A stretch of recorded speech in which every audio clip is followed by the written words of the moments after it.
नवेद शिको जी, जी मसला था 1993 का। जी नए लड़के तो नारा सुने भी नहीं, जाने भी नहीं कब किसने लगाया, और मुकदमा हो गया 2023 में है। और भगवान की कृपा रही तो मौर्य जी पे कार्रवाई हो ही जाएगी। लक्षण तो वैसे ही लग रहे हैं देख के, है कि इस बार मामला सलट जाएगा लग रहा। मायावती जी ने जो कहा कि अयोध्या, श्री राम मंदिर और अपर कास्ट को लेकर जितने भी गड़बड़ नारे उस दौर में प्रचारित किए गए वो सब सपा की साजिश थी बसपा को बदनाम करने के लिए। इसका मतलब वो क्या ये बताना चाह रहे हैं कि बसपा तो अयोध्या, राम मंदिर और अपर कास्ट के प्रति अच्छा भाव रखती है नावेशी को, तब तो ये 360 डिग्री घूम जाएगा मामला। देखिए, मायावती जी ने जो बात कही है उस पर यकीन तो कोई नहीं करेगा, क्योंकि सब लोग इतने समझदार हैं और इतिहास से भी वाकिफ हैं, और ज्यादातर लोग जो है उस जमाने के ये नारे सुन चुके हैं। मायावती जी की जब एक शीर्ष पोजीशन थी और काशीराम जी थे तो उनके मुंह से इस तरह की बातें सुन चुके हैं, तो यकीन तो नहीं किया जाएगा। लेकिन एक बात तय हो गई है कि अब बसपा एक नए कलेवर में नजर आ रही है।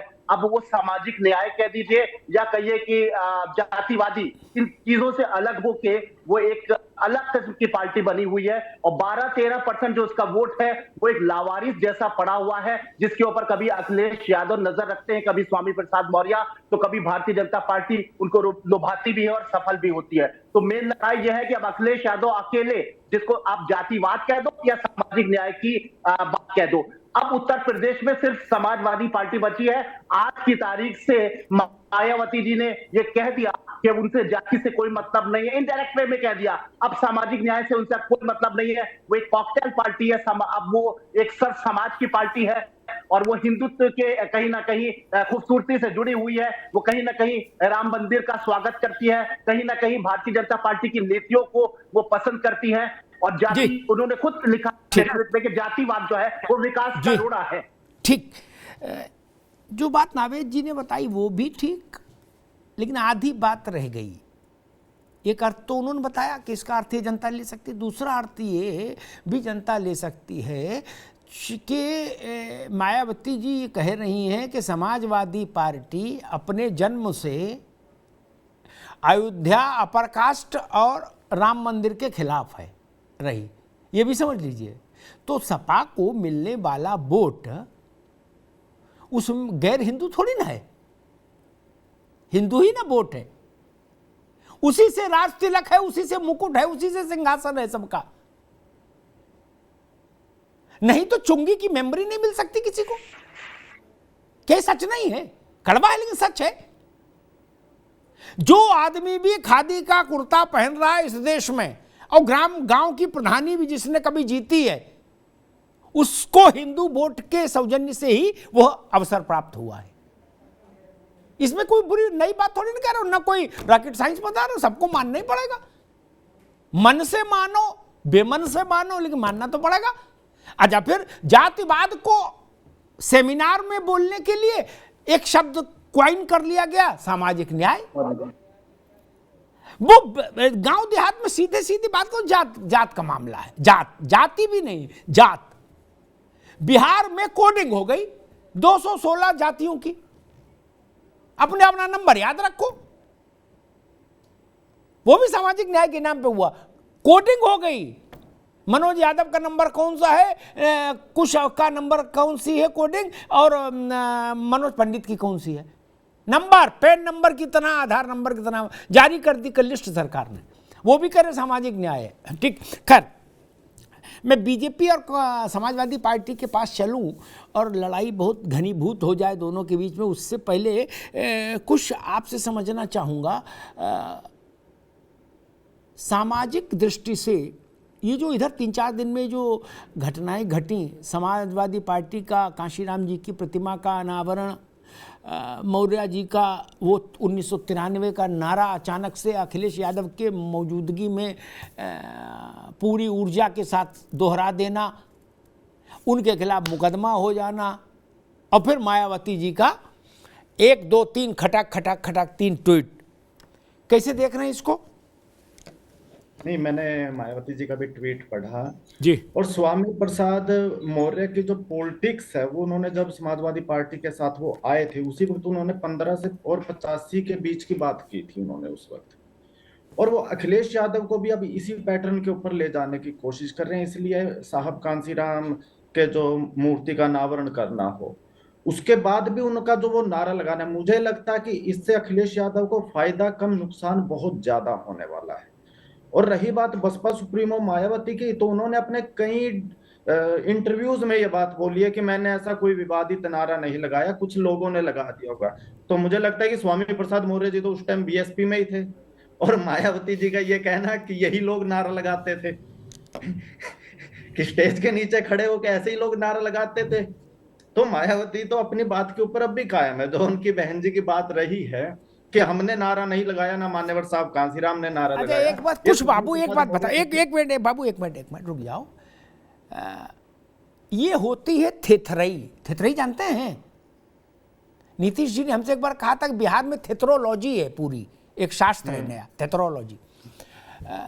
कोई बड़ा नेता नारा लगाता है? नहीं। मुलायम सिंह नारा लगाते थे? नहीं। अटल जी नारा लगाते नहीं, योगी जी नारा लगाते नहीं, अखिलेश जी नारा लगाते नहीं। बड़ा नेता भाषण देता है, नारा तो चिंटू ही लगाता है, लेकिन बड़े नेता की मौजूदगी में जो नारा लगता है, भले ही कोई भी छोटे से छोटा चिंटू लगाए, उसका बिल फटता है नेता के नाम, जो सबसे बड़ा नेता वहां बैठा होता है। कांशीराम ने कभी नहीं कहा तिलक तराजू ना। हमसे ज्यादा पत्रकार के तौर पर कांशीराम के उसमें कौन रहा होगा संपर्क में? कभी नहीं उन्होंने कहा किसी मंच से कि तिलक तराजू और तलवार। लेकिन हां, जब वो नारा लगता था तो वो मुस्कुरा देते थे। क्या कि उनको भी आनंद आता था कि चलो ठीक है, होने दो, थोड़ा चलने दो। इसलिए अखिलेश जी वहां विरोध नहीं किए, इसलिए बिल फट गया उनके नाम। कुछ बताइए आप। ये जैसे आपने जो बताया कि बड़ा नेता नारा नहीं लगाता है, बिल्कुल राजनीति में ये होता है। और भारतीय जनता पार्टी के जब बड़े नेता खड़े होते उस वक्त मस्जिद के बारे में या फिर तेल लगा के डाबर का पता नहीं कितने विवादित नारे लगाए जाते, बाद में नेता लोग उनसे अपना पल्ला झाड़ लेते हैं कि भाई हमने ऐसी बात नहीं की, मुंद मुंद वो भी मुस्कुरा देते हैं।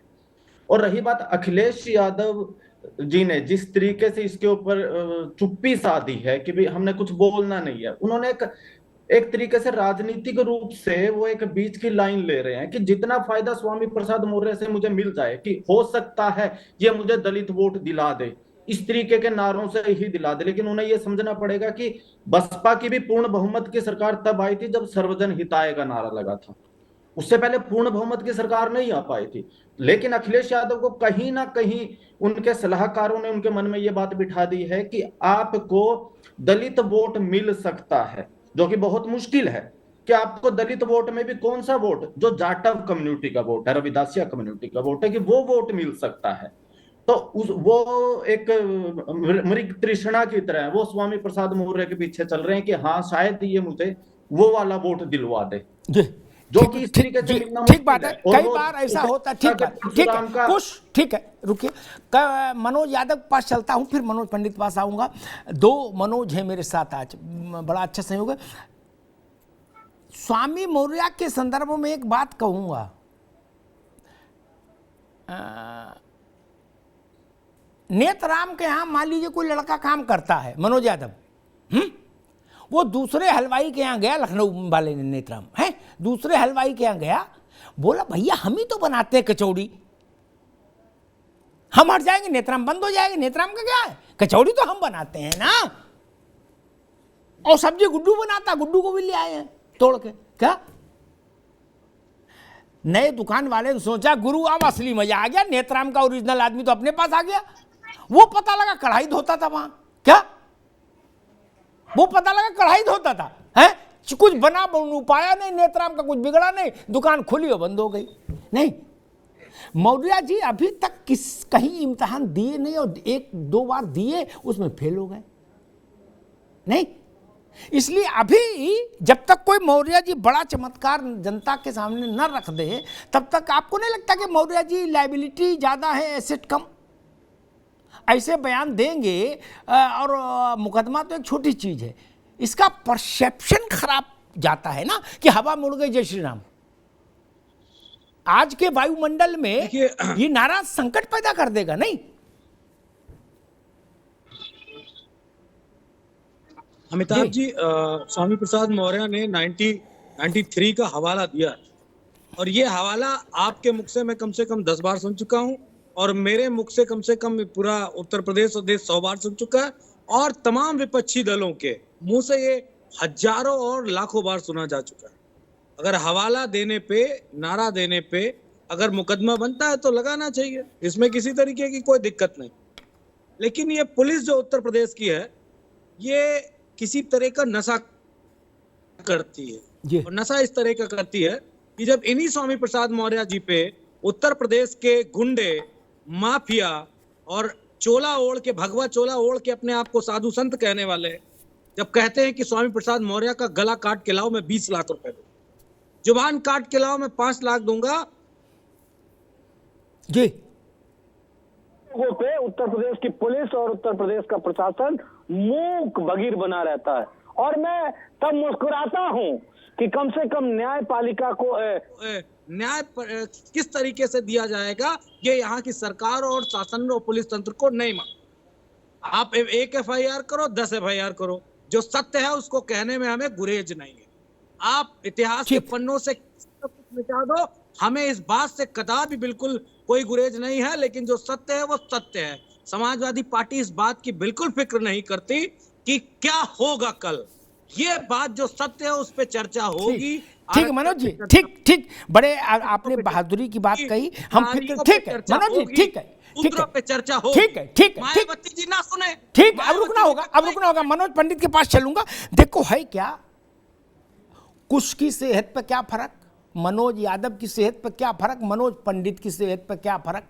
बसपा डूब जाए तो कुछ का जमीन नहीं चली जाएगी, सपा फिर हार जाए तो अब मनोज यादव का मकान नीलाम नहीं हो जाएगा, और भाजपा का अच्छा हो जाए बुरा हो जाए, मनोज पंडित का व्यक्तिगत नुकसान लाभ तो कुछ नहीं। इसलिए नेता, प्रवक्ता, कार्यकर्ता ऐसा बोल सकते हैं कि हमें परवाह नहीं। जो पार्टी चलाता है, जिसका जीवन दांव पर, मनोज जी रुक जाओ, जीवन दांव पर लगा होता है ना, उससे पूछो जाके। हमने उनसे पूछा है, उन लोगों से, क्या कि कहो भैया कैसी कट रही, अरे बोले भाई साहब छोड़ दो, बस पूछो मत, जो रखा था वो सब खर्च हो गया, बर्बाद हो गए, तबाह हो गए, पार्टी रोकना मुश्किल, नेताओं को रोकना मुश्किल, भगदड़ मची हुई है। अभी 5 साल पहले बसपा एक टर्म का सरकार चला ली होती 5 साल में, तो आगे 10 साल तक उसके पास एनर्जी रहती। वही हाल सपा का है। सपा का जो कार्यकर्ता है, जिसने कोल्ड स्टोरेज खोला हुआ है, वो तो जब पूछ रहा है ना कि भैया और कब तक रोजा रहेगा। नवैश्य को गलत तो नहीं कह रहा, वो तो पूछ रहा है रोजा और कब तक रखना है। वो ये नहीं कह रहा है वहां एटम, पूछो जाके रामेश्वर से जोगिंदर का जो स्थिति बनी है। रामेश्वर और जोगिंदर की जो स्थिति बनी, छोटे आदमी हैं, घर मकान सब ध्वस्त हो गया और 110 मुकदमे हो गए अब तक। उनसे पूछो कि फर्क है कि नहीं भैया, ये संकट है। मनोज पंडित जी, ये जो नया विवाद शुरू हुआ मौर्य जी और अखिलेश जी के मिलने से जय श्री राम पर, इसमें भारतीय जनता पार्टी भी अपने लिए कुछ, मेरे ख्याल से उम्मीद की किरण तो जरूर देख रही होगी, कह रही होगी चलो गुरु है, अपने लिए भी कुछ इसमें बनेगा दाल दलिया। नहीं, दाल, प्रणाम अमिताभ जी। मैं दाल दलिया की बात तो ये है कि जैसे हमारे मित्र ने कहा कि हमें क्या फर्क, बिल्कुल ठीक बात है। इनको क्या फर्क उनको है जिन्होंने अपने खून से पार्टी को सींचा और आज पार्टी को यहाँ तक लाए, वो लोग, फर्क उनको पड़ेगा। और आपने भी ठीक कहा कि किसी को क्या फर्क पड़ता है भाई, हम पार्टी के कार्यकर्ता हैं, अगर हम पार्टी के लिए कोई बयान दे रहे हैं तो हमारी जिम्मेदारी होनी चाहिए कि हम पार्टी के लिए क्या बयान दे रहे हैं, तो हमें सब सोचना पड़ेगा। मानना यह है कि अभी तक रामचरितमानस का मुद्दा मुझे समझ नहीं आता, स्वामी प्रसाद मौर्य किस तरह की राजनीति करना चाहते हैं उत्तर प्रदेश में। ये एक नए प्रयोग करने की कोशिश कर रहे हैं कि ऐसे प्रयोग किए जाएं। अभी रामचरितमानस को लेके देखिए, आप उस पुराने जो नारा था जो भाजपा बसपा कहती है हमने कभी दिया ही नहीं, ये भी सपा का नारा था, सपा जी ने ऐसा प्लान करके इस चीज को चालू किया। तो हमारा मानना ये है कि अब उत्तर प्रदेश की जनता विकास की बात सुनना चाहती है, इन सब नारों पे चलने की बात नहीं करना चाहती।